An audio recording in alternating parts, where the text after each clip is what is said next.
Good evening सभी को। चलिए क्लास की शुरुआत करते हैं। तो कल वाले क्लास में हम लोगों ने 1858 का भारत परिषद अधिनियम से पहले जो है सारा कुछ पढ़ चुके थे। कौन सा अधिनियम आया था, कौन सा एक्ट लाया गया था। तो आज की क्लास में हम लोग बात करने वाले 1858 का भारत परिषद अधिनियम से संबंधित और इससे आगे क्या सब अधिनियम लाया गया, जहां से आपके एग्जाम में काफ़ी ज़्यादा क्वेश्चन पूछता है बिहार विधानसभा एग्जाम में। तो ये क्लास जो आप लोग के लिए काफ़ी महत्वपूर्ण होने वाला है। तो जल्दी से आप लोग जो है इस क्लास से जुड़ जाइए और जल्दी से जल्दी आप अपने सभी दोस्तों को ये क्लास शेयर कर दीजिए, क्योंकि ये क्लास आपका डेमो होने वाला है। तो चलिए अब क्लास की शुरुआत करते हैं बिना कुछ देरी का। तो 1858 के भारत परिषद अधिनियम की अगर हम बात करें तो देखिए 1858 का जो भारत परिषद अधिनियम लाया गया था, उनसे पहले क्या हुआ था, सो ये अधिनियम लाया गया था। तो हम बात करें 1857 में जो है एक क्रांति हुआ था। 1857 में 10 मई 1857 को एक क्रांति की शुरुआत हुई थी उत्तर प्रदेश के मेरठ से। तो 1857 में जो एक क्रांति हुआ था, ये क्रांति जो है भारत में जितने भी अंग्रेज थे उनके अंदर जो है एक तरह से डर पैदा कर दिया था कि अगर इसी तरह क्रांति अगर ज़्यादा दिन तक रह जाता तो ये क्रांति जो है भारत से अंग्रेज को बाहर कर देता। और अंग्रेज ने भी इसे स्वीकार कर लिया था कि अगर इस क्रांति में सभी लोग अगर भाग लेते, सभी लोग जो है अच्छे तरीके से किरदार निभाते, अच्छे तरीके से विद्रोह करते और इसका कोई एक जो है नेतृत्व करता, तो अंग्रेज को जो भारत से बाहर जाना पड़ जाता। इसी को लेकर जो है 1857 की क्रांति जो है असफल लग गई थी। तो उसके बाद अंग्रेज को लगा कि अगर ऐसी शासन व्यवस्था में जो है 1857 जैसा विद्रोह हो सकता है, तो अगर कहीं ना कहीं अगर ऐसी शासन व्यवस्था रहेगी तो कहीं ना कहीं ये भी तो हो सकता है कि हमें भारत से जाना पड़ सकता है, यानी कि ये शासन व्यवस्था अच्छी नहीं है। तो उन्होंने अपने शासन व्यवस्था में अच्छे करने की दृष्टि से जो है कुछ बदलाव किया। तो क्या सब किया, तो ब्रिटिश कंपनी के शासन का अंत किया। 1858 का भारत परिषद अधिनियम ला के जो है इसके तहत जो है ब्रिटिश कंपनी के शासन का अंत कर दिया। अगर हम बात करें इससे पहले ब्रिटिश कंपनी के शासन का, ब्रिटिश ईस्ट इंडिया कंपनी का जो है शासन था भारत में, और इनका शासन को अंत करके ब्रिटिश क्राउन या ताज का शासन को स्थापित किया गया। अगर बात करें इसके बाद जो है भारतीय गवर्नर जनरल का पदनाम बदलकर जो है भारत का वायसराय किया गया, यानी कि गवर्नर जनरल का जितना शक्ति था, जितना अधिकार था, उसके अधिकार में बदलाव किया और उसके बाद जो है उसके स्थान पर भारत का वायसराय नामक पद लाया। और बात करें भारत के वायसराय नामक पद पे सर्वप्रथम जो है लॉर्ड कैनिंग बैठे थे। कौन बैठे थे? लॉर्ड कैनिंग जो है भारत का प्रथम वायसराय थे। इन बातों को भी याद रखना है। हालांकि जब ऑब्जेक्टिव कराएंगे इसी क्लास के अंतर्गत तो वहाँ पे जो है सभी कुछ जो है अच्छे तरीके से क्लियर हो जाएगा। इसके बाद बात करें तो भारत सचिव नामक एक नया पद लाया गया, यानी कि भारत सचिव का जो है एक पद लाया गया, उसे भी कुछ अधिकार दिया गया ताकि शासन व्यवस्था अच्छे तरीके से हो पाए। अगर उसके बात करें तो मुगल सत्ता का अंत कर दिया गया। हाँ, भारत के सचिव के पद पे जो है लॉर्ड स्टैनली बैठे थे।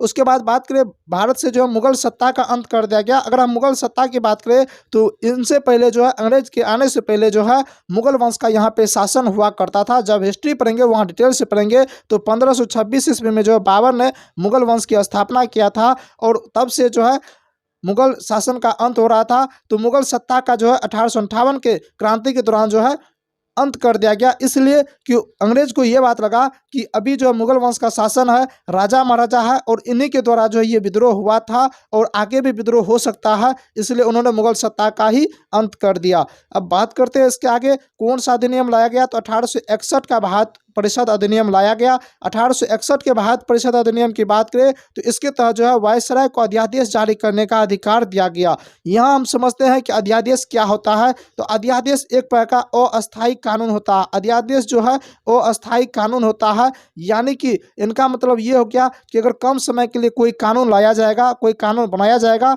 जिसका वैलिडिटी थोड़ा कम समय के लिए रहता है, फिर उसके बाद उसको समाप्त कर दिया जाता है, तो उसे अस्थायी कानून कहते हैं। तो अस्थायी कानून को जो ही है अध्यादेश कहा जाता है। तो वायसराय को अध्यादेश जारी करने का अधिकार दिया गया और भारत में मंत्रिमंडलीय प्रणाली की नींव पड़ा था, यानी कि मंत्रिमंडल का जो व्यवस्था है उनका नींव जो भारत में मंत्रिमंडलीय प्रणाली की नींव जो है 1861 का भारत परिषद अधिनियम के तहत ही पड़ा था। साथ ही बात करें बंगाल हो गया, उत्तरी पश्चिमी सीमा प्रांत हो गया, पंजाब जो है, इस समय विधान परिषद का गठन किया गया। तो आपसे कहीं न कहीं अगर एग्जाम में पूछा जाए कि बताइए बंगाल में विधान परिषद का गठन जो है किस अधिनियम के तहत किया गया था, तो 1861 का भारत परिषद अधिनियम के तहत।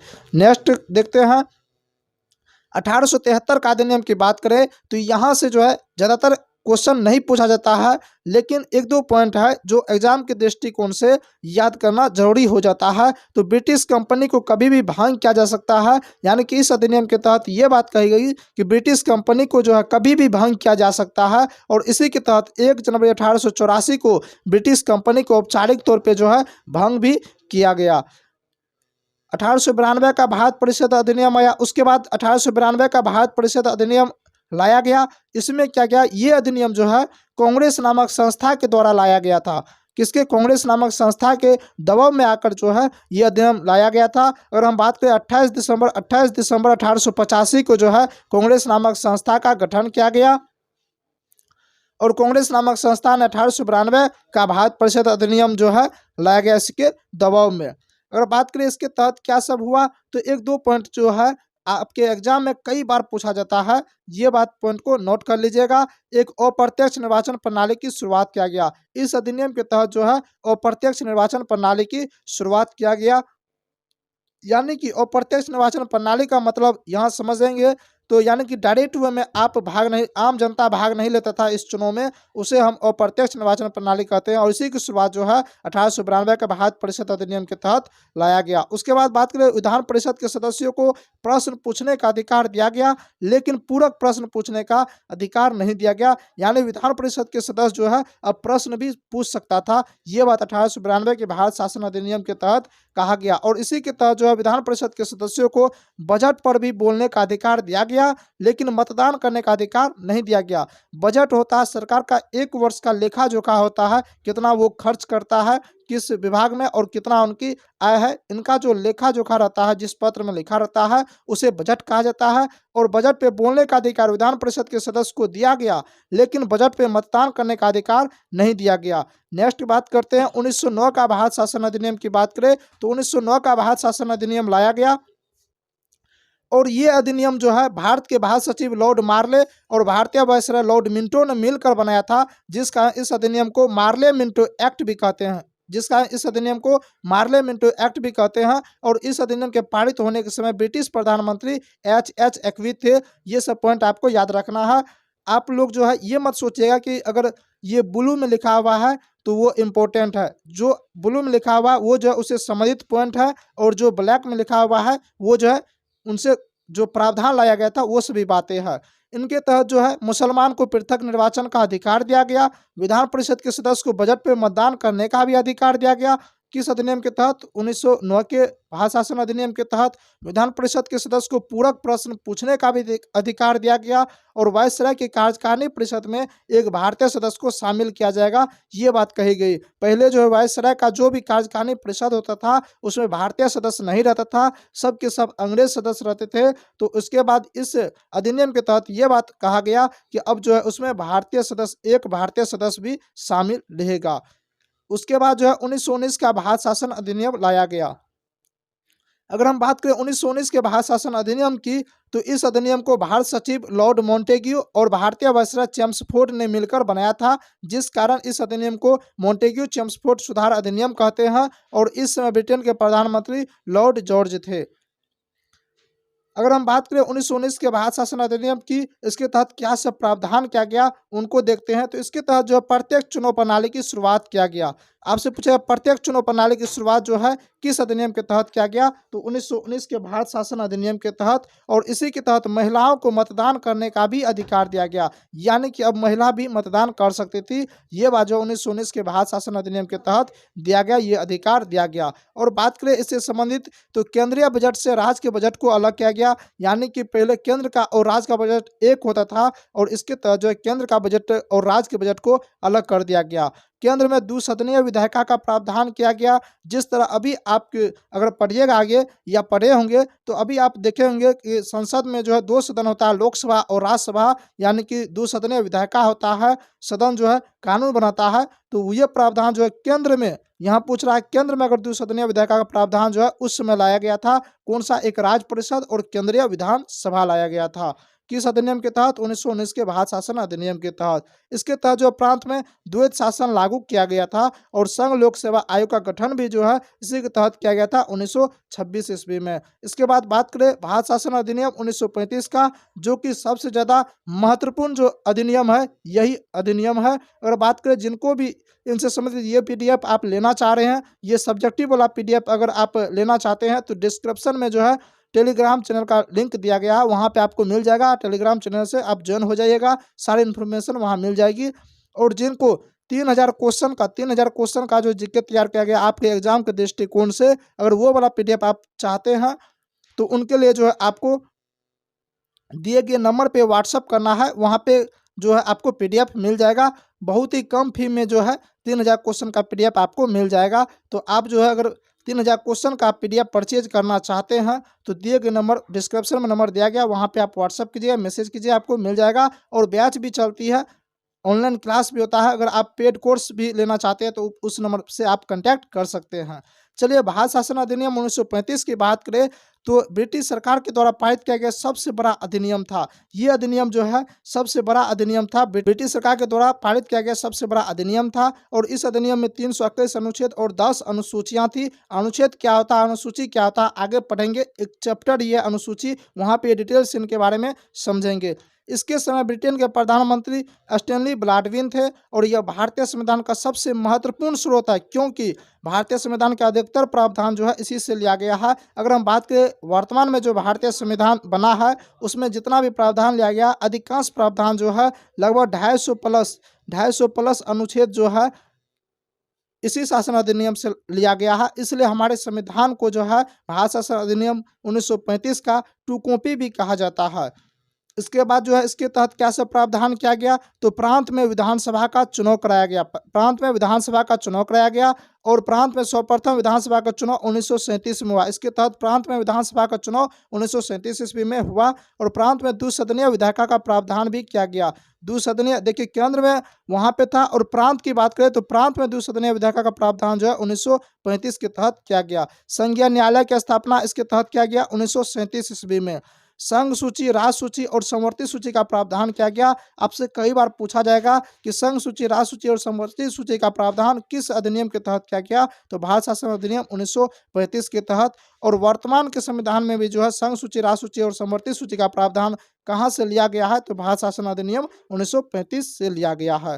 प्रांत में द्वैत शासन को समाप्त कर दिया गया, यानी कि उसके तहत केंद्र में द्वैत शासन लागू किया गया था। यहाँ पे प्रांत में द्वैत शासन को समाप्त करके केंद्र में द्वैत शासन को लागू किया गया था। और इस अधिनियम का सबसे प्रमुख विशेषता बात करें तो प्रांतीय स्वायत्तता है। चलिए नेक्स्ट क्वेश्चन की ओर देखते हैं। भारत स्वतंत्रता अधिनियम 1947, अगर बात करें इसकी तो इसी के तहत जो है, इसी अधिनियम के तहत हमारा देश आज़ाद हुआ था। अगर आपसे ये पूछा जाएगा कि किस अधिनियम के तहत भारत आज़ाद हुआ था, तो भारतीय स्वतंत्रता अधिनियम 1947 के तहत भारत देश आज़ाद हुआ था। इससे संबंधित कुछ फैक्ट जान लेते हैं। जैसे ब्रिटिश संसद द्वारा पारित किया गया यह अंतिम अधिनियम था, और इस अधिनियम को ब्रिटिश संसद में 4 जुलाई 1947 को रखा गया था, और ब्रिटिश संसद ने इसे पारित 18 जुलाई 1947 को किया था।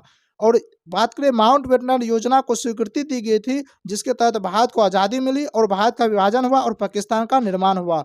यहाँ पे 3 क्वेश्चन आता है कि आपसे ये पूछेगा कि भारत को आज़ादी जो मिला है किस शासन अधिनियम के तहत मिला, तो भारत शासन अधिनियम 1947।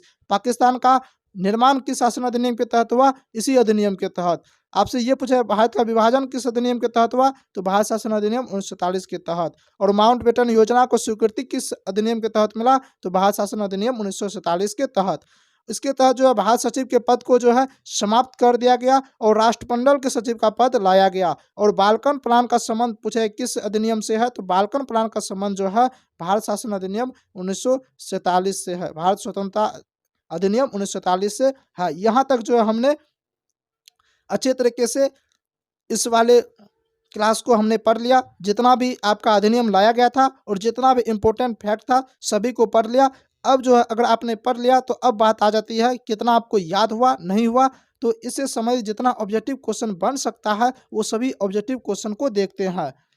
तो जो भी इस चैनल पे अभी नए हैं चैनल को सब्सक्राइब कर सकते हैं, बेल आइकन दबा सकते हैं, क्योंकि इससे संबंधित अभी जो है आपका यहीं पे क्लास होने वाला है, यूट्यूब पे जो है क्लास आते रहेगा। तो विधानसभा से संबंधित एग्जाम की तैयारी कर रहे हैं जो भी स्टूडेंट, तो आप इस चैनल को सब्सक्राइब कर सकते हैं। कल वाले सेशन में जो है क्वेश्चन नंबर 16 तक हमने पढ़ लिया था और आज जो है क्वेश्चन नंबर 17 से शुरुआत करते हैं। ब्रिटिश कंपनी के शासन का अंत किस अधिनियम के तहत किया गया? अभी जस्ट पढ़ाए थे, ब्रिटिश कंपनी के शासन का अंत करके ब्रिटिश क्राउन का शासन लाया गया था 1858 के भारत परिषद अधिनियम के तहत। क्यों? क्योंकि 1857 में क्रांति हुआ था, उसी के तहत लाया गया था। यहाँ पे देख लिए क्वेश्चन नंबर 18 क्या कहता है? भारत के गवर्नर जनरल का पदनाम बदलकर भारत का वायसराय किस अधिनियम के तहत किया गया? 1858 के भारत परिषद अधिनियम के तहत। और इस एक्ट के तहत भारत सचिव नामक एक नया पद लाया गया और भारत सचिव के पद पे सर्वप्रथम लॉर्ड स्टैनली बैठे थे। भारत से मुगल सत्ता का अंत किस एक्ट के तहत किया गया? 1858 का भारत परिषद अधिनियम के तहत। और इसी एक्ट के तहत मुगल बादशाह के पद का भी अंत कर दिया गया था। यानी कि मुगल सत्ता जो था, यानी कि मुगल वंश जो था, उस पे जो है एक बादशाह होता था, मुगल बादशाह कहलाता था, और मुगल बादशाह नामक पद का भी अंत कर दिया गया 1858 के भारत परिषद अधिनियम के तहत। स्वाभाविक सी बात है, जब मुगल सत्ता का ही अंत हो गया तो मुगल बादशाह का पद का भी तो अंत होना ही था। चलिए क्वेश्चन नंबर 20 है, किस एक्ट ने भारत में मंत्रिमंडलीय व्यवस्था या कैबिनेट प्रणाली को जन्म दिया? तो 1861 का भारत परिषद अधिनियम के तहत। और इस एक्ट के तहत 1862 ईस्वी में बंगाल में, 1866 ईस्वी में उत्तरी पश्चिमी सीमा प्रांत में और 1897 ईस्वी में पंजाब में विधान परिषद का गठन किया गया।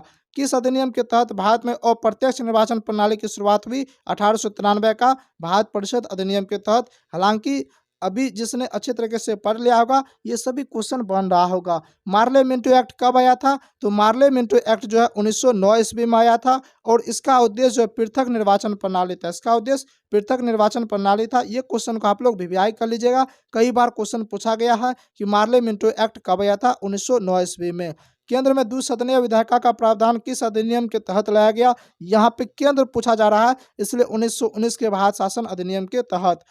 यह अधिनियम भले ही पारित 1919 में हो गया हो, लेकिन लागू जो है ये 1921 में हुआ था। मोंटेग्यू चेम्सफोर्ड सुधार में प्रावधानों का सार क्या था? तो प्रांत में दोहरा शासन। मोंटेग्यू चेम्सफोर्ड सुधार अधिनियम 1919 ईस्वी में भारत आया था। यहाँ पे आप लोग सुधार कर लीजिएगा, मोंटेग्यू चेम्सफोर्ड सुधार अधिनियम 1919 में भारत आया था। पूछेगा सर्वप्रथम महिलाओं को मतदान करने का अधिकार जो है किस अधिनियम के तहत प्राप्त हुआ था? तो 1919 का भारत शासन अधिनियम के तहत। और प्रत्यक्ष निर्वाचन पद्धति की शुरुआत भी जो है इसी 1919 के भारत शासन अधिनियम के तहत ही हुआ था। ब्रिटिश संसद द्वारा पारित सबसे बड़ा अधिनियम कौन सा है? तो 1935 का भारत शासन अधिनियम।